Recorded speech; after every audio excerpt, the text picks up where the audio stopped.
तर फडणवीसांना वर्षा बंगल्यावर जाण्यासाठी कसली भीती वाटते असा खडा सवाल संजय राऊतांनी केलेला आहे। फडणवीस अद्याप वर्षावर राहायला का जात नाहीत असा सवाल राऊतांनी केला। इतकी कसली भीती वाटते, नेमकं तिथं असं काय घडलेलं आहे असं राऊतांनी म्हटलंय। काळी जादू काय हे राऊतांनी ठाकरेंना विचारावं असं म्हणत ठाकरेंनी वर्षा बंगला सोडला तेव्हा टोपलीभर लिंबू मिळाल्याचं काल रामदास कदमांनी म्हटलं होतं। संजय राऊतांनी वर्षा बंगल्याबद्दल वक्तव्य करून नवा वाद उभा केलाय। वर्षा बंगल्यावर मुख्यमंत्री फडणवीस अद्याप राहायला गेलेले नाहीत। फडणवीस वर्षावर राहायला का गेले नाहीत असा सवाल संजय राऊतांनी विचारलाय। फडणवीस आणि त्यांच्या कुटुंबाला कसली अनामिक भीती वाटते असा सवालही संजय राऊतांनी केलाय। वर्षा बंगला पाडून नवीन बंगला बांधण्यात येणार असल्याचा दावाही राऊत यांनी केलाय। माझा काल प्रश्न इतकाच होता की देवेंद्र फडणवीस अद्याप वर्षा बंगल्यावरती का राहायला जात नाही। त्याच्यामध्ये मी असं म्हटलं का तिथे काय मिरच्या आहेत, लिंबू आहेत, अजून काय आहे? नाही, तुम्ही रात्री तिकडे झोपायला तयार नाहीये। तुम्हाला कसली भीती वाटते? काय तिकडे असं घडलंय, तर काय याआधी घडवलंय? हा महाराष्ट्राच्या जनतेसाठी चिंतेचा आणि संशोधनाचा विषय। असं काय घडलंय की वर्षा बंगला पाडून नवीन तुम्ही बांधण्याचं ठरवलेलं आहे? माझ्याकडे माहिती आहे म्हणून सांगतो। केंद्रीय गृह मंत्रालय ने कोई संशोधन करने की जरूरत है। वो क्यों डरते हैं? जाने से ही डरते हैं अंदर कुछ लोग। अब ऐसी क्या बात अंदर छुपी है, क्या रहस्य है?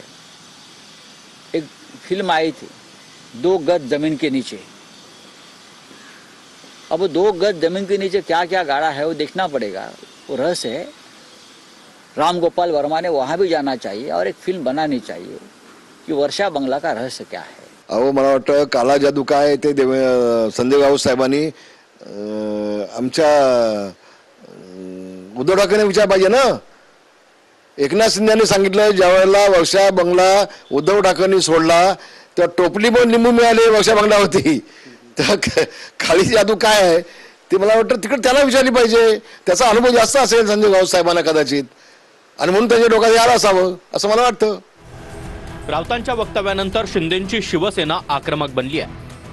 असं कोणत्या जादूनी डोन्याने जर राजकारण चालत असेल तर मला वाटतं अंधश्रद्धेला खतपाणी घालायचं काम हा संजय राऊत करतोय। मला वाटतं अंधश्रद्धेच्या पायीच यांनी त्या उभाटाची वाट लावलेली। बंगालचा जादूगर हा नेहमी त्याच्या दारात असतो हे त्यांनाही माहिती। अंडे, थोडे लिंबू, मिरच्या हे सगळं भोग्याकडे दिलेलं आहे। दररोज सकाळी 10 वाजता ते लिंबू देत असतात। तर वर्षा बंगला पाडून नवीन बंगला बांधण्याच्या राऊतांच्या दाव्याला दरेकरांनी उत्तर दिलंय। दरम्यान वादाची सुरुवात नितेश राणेंच्या वक्तव्यानं झाली होती। मुख्यमंत्रीपद न मिळाल्यानं मातोश्रीवर काळी जादू केली असल्याचं वक्तव्य केलं होतं।